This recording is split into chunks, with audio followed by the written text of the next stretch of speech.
नमस्कार साथियों, मैं मंजीत आपके लिए लेकर आ गए हैं मोस्ट इम्पोर्टेंट ऑब्जेक्टिव क्वेश्चन आपके board exam matric board exam के लिए। सो आप लोग लास्ट तक वीडियो को देखिएगा, आप लोग को मजा आ जाएगा। फुल एक्सप्लेन के साथ देखेंगे हम लोग और कुछ कुछ हमने केवल बोलेंगे, लिखेंगे नहीं। ठीक है दोस्तों, तो चलिए स्टार्ट करते हैं। आज का फर्स्ट नंबर सवाल है आपके लिए। फर्स्ट नंबर सवाल है कि पौधे में भोजन बनाने की क्रिया कहलाती है। तो आप सभी को पता होगा, पौधा अपना भोजन प्रकाश संश्लेषण के द्वारा बनाती है। तो याद रखिए प्रकाश संश्लेषण। और इसमें बनाने में कच्ची सामग्री के रूप में CO2 क्लोरोफिल जो पत्तियों में मौजूद होता है, और जल H2O और सूर्य के प्रकाश की उपस्थिति में पेड़ पौधा अपना भोजन स्वयं बनाती है। तो इसका right answer option number B हो जाएगा। और आप सब बताइएगा प्रकाश संश्लेषण की क्रिया कब होती है, दिन या रात में। देखिए यहाँ पे लिखा हुआ है कि पौधे सूर्य के प्रकाश से अपना भोजन बनाते हैं। CO2, यहाँ पे CO2 जल और क्लोरोफिल की जरूरत होता है प्रकाश संश्लेषण में।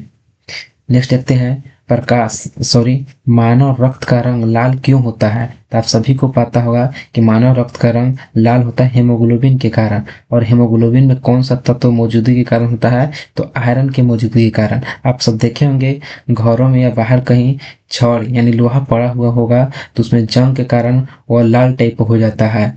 तो याद रखिएगा मानव का रक्त लाल क्यों होता है, तो हेमोग्लोबिन के कारण।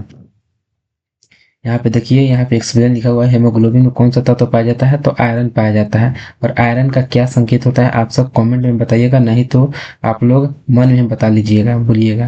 हेमोग्लोबिन का काम रहता है हमारे रक्त में ऑक्सीजन को परिवहन करना। नेक्स्ट क्वेश्चन आप सब बताइएगा कि अम्ल का स्वाद कैसा होता है। तो आप सभी को पता होगा कि अम्ल का स्वाद कड़वा होता है, खट्टा होता है। कड़वा किसका होता है, तो क्षार का। याद रखिएगा क्षार का होता है। और अम्ल जो है लाल लिटमस पत्र को, ब्लू लिटमस पत्र को क्या कर देता है, तो लाल कर देता है। और क्षार क्या करता है, लाल लिटमस पत्र को नीला करता है। याद रखिएगा। नेक्स्ट पॉइंट देखते हैं कि सभी अम्ल क्या होता है, तो खट्टे होते हैं। और नींबू में कौन सा अम्ल पाया जाता है, तो साइट्रिक अम्ल पाया जाता है। और संतरा में कौन सा पाया जाता है, संतरा में कौन सा पाया जाता है, संतरा में आपसे बताइएगा, तो साइट्रिक अम्ल पाया जाता है। कौन सा अम्ल पाया जाता है, साइट्रिक अम्ल पाया जाता है। और सिरका में कौन सा अम्ल पाया जाता है, आप सब बताइएगा। सिरका में बता देते हैं कि एसिटिक अम्ल पाया जाता है। नेक्स्ट क्वेश्चन है कि दर्पण का प्रयोग होता है। दर्पण का प्रयोग होता है, यानी दर्पण यहाँ पे कह रहा था अवतल उत्तल का नहीं बात किया जा रहा है, यहाँ पे समतल दर्पण की बात किया जा रहा है। तो दर्पण का प्रयोग होता है पेरिस्कोप में। किसमें होता है, पेरिस्कोप में। इसका पेरिस्कोप का उपयोग होता है पनडुब्बी में, यहाँ पे देख सकते हैं। समतल दर्पण से पेरिस्कोप बनता है। क्या बनता है, पेरिस्कोप, जिसका प्रयोग कहाँ होता है, तो पनडुब्बी में काम आता है। कहाँ पे काम आता है, तो पनडुब्बी में। याद करिएगा पनडुब्बी में। मानव हृदय में कक्षों की संख्या कितना होता है, चेंबर की संख्या कितना है, तो आप सभी को पता होगा 4 होता है। कितना होता है, तो 4 होता है। Right answer option number C हो जाएगा, जिसमें 2 होता है अलिंद और 2 निलय होता है। हृदय एक पंप करने का काम करता है। हृदय जो है एक पंप की तरह कार्य करता है। नेक्स्ट देखते हैं, इसका आप लोग थ्योरी में फुल पढ़ लिए होंगे, फुल एक्सप्लेनेशन के साथ। नहीं तो इसका आप लोग आगे पढ़िएगा और बारीकी से। विद्युत धारा का एसआई मतलब क्या होता है, तो इसका राइट आंसर हम बता देते हैं कि एम्पियर होता है। क्या होता है, एम्पियर होता है। वोल्ट किसका एसआई मतलब होता है, तो विभव या विभवांतर का एसआई मतलब क्या होता है, वोल्ट होता है। और वाट किसका होता है, तो विद्युत शक्ति का होता है। और ओम होता है प्रतिरोध का। याद रखिएगा ओम किसका मात्रक होता है, तो प्रतिरोध का एसआई मात्रक ओम होता है। और प्रतिरोधकता का आप सब कमेंट में बताइएगा। और यदि चैनल पर नए हैं तो शेयर और सब्सक्राइब जरूर करिएगा दोस्तों। और इसी तरह वीडियो हम आप लोग के लिए लाते रहेंगे। नेक्स्ट है, प्रकाश का वेग सबसे अधिक होता है। तो आप सब बताइएगा। इसका राइट आंसर याद करिए, निर्वात में होता है। कहाँ होता है, निर्वात में। और निर्वात में प्रकाश की चाल अधिकतम कितना होता है, तो 3 × 10⁸ मीटर प्रति सेकेंड। सो बोलते हैं 3 लाख किलोमीटर प्रति सेकेंड। यहाँ पे देख सकते हैं निर्वात में कोई माध्यम नहीं होता, जिसके कारण क्या होता है, प्रकाश अधिक वेग से गति करता है, जिसका चाल इतना होता है। कोशिका की खोज किसने किया था, तो याद रखिएगा रॉबर्ट हुक ने किया था। और कौन सा कोशिका था, मृत कोशिका की खोज किए थे 1665 ईस्वी में। जीवित कोशिका की खोज कौन किए थे, तो लिवेनहोइक ने किए थे लगभग 1674 ईस्वी में। यहाँ पे देख सकते हैं कॉर्क में खोजे थे। किस में खोजे थे? कॉर्क में देखे थे, जो मृत था। नेक्स्ट है 9 नंबर है कि डीएनए का पूरा नाम क्या होता है? तो इसका फुल नेम होता है डिऑक्सी राइबोज न्यूक्लिक अम्ल होता है। याद रखिएगा, डिऑक्सी राइबोज न्यूक्लिक अम्ल होता है। और आरएनए का क्या होता है? तो राइबोज न्यूक्लिक अम्ल होता है। नेक्स्ट है यह जो है अनुवांशिक पदार्थ होता है। डीएनए एक ऐसा पदार्थ है, अनुवांशिक पदार्थ है, और यह गुणों को एक पीढ़ी से दूसरे पीढ़ी तक लेके जाता है। याद रखिएगा। नेक्स्ट है कि जिंक धातु किसका अयस्क जिंक धातु किस अयस्क से प्राप्त होता है? तो जिंक ब्लेड। याद रखिएगा, जिंक ब्लेड।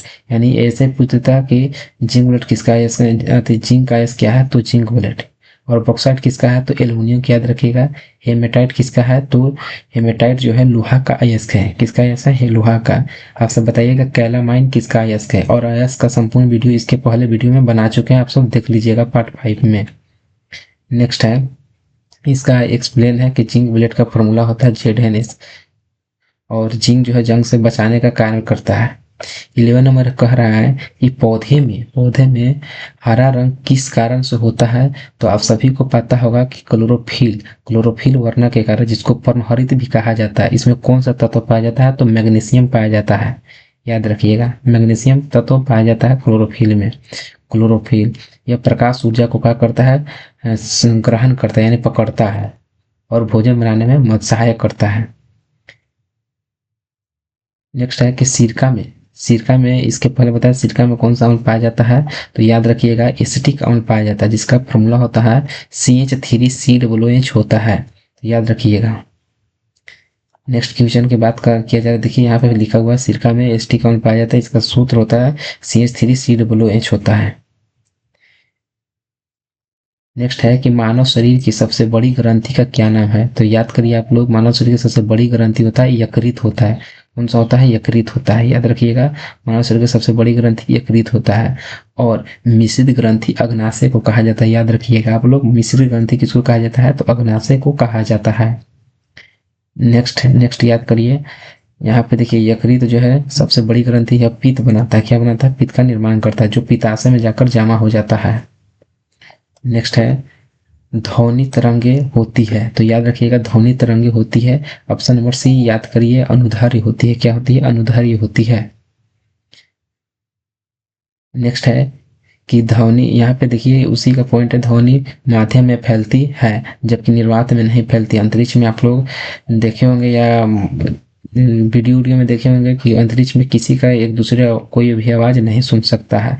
खैर अंतरिक्ष में एक जगह से आप लोग कितने भी चिल्लाइएगा, वहां पे आवाज नहीं फैलेगा, नहीं जाएगा, लगेगा को कि दूसरा आदमी इसी बोल रहा है।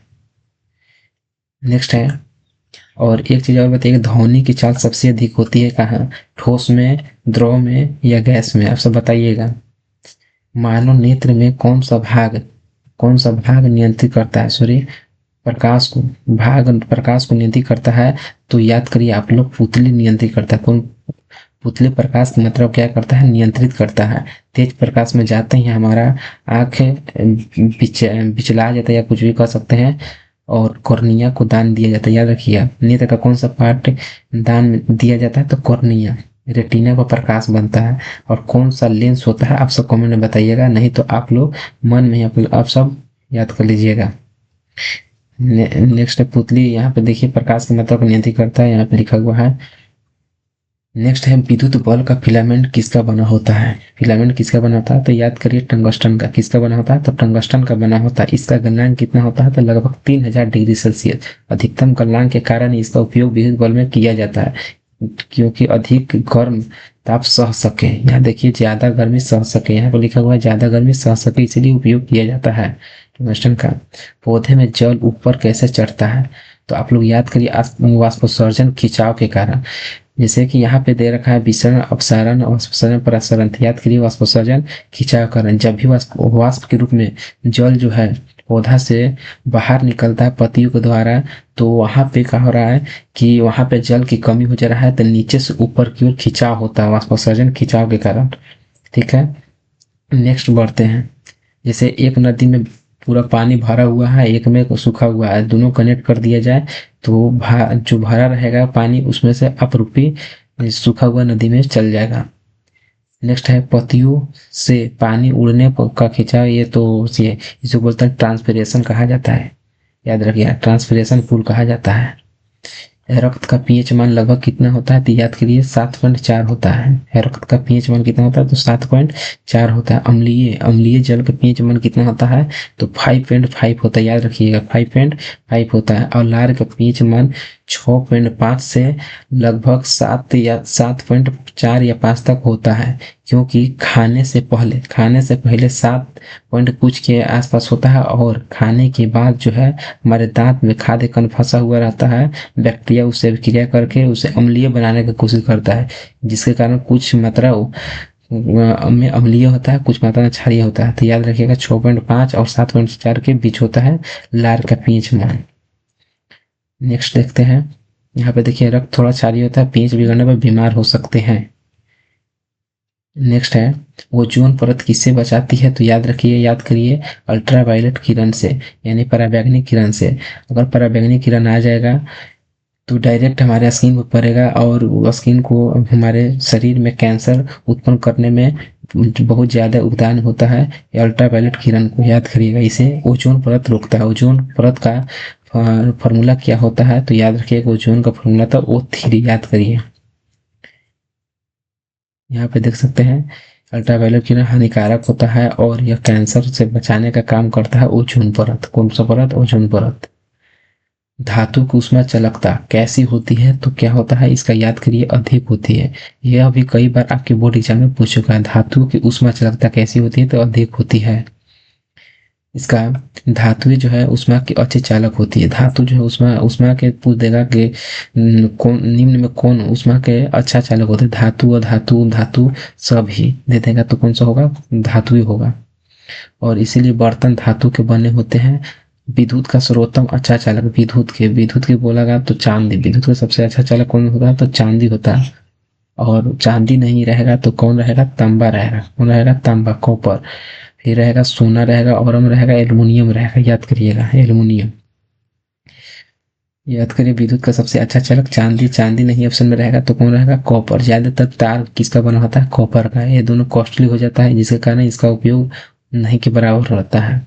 तो उम्मीद करते हैं आप सभी को यह 20 क्वेश्चन आप सभी को याद होगा, या याद नहीं होगा तो एक बार और वीडियो देख लीजिएगा, आप लोग को याद हो जाएगा। तो मिलते हैं आपसे नेक्स्ट वीडियो में, और हमारे चैनल पर नए हैं तो शेयर और सब्सक्राइब कर लीजिए फ्रेंड। चलिए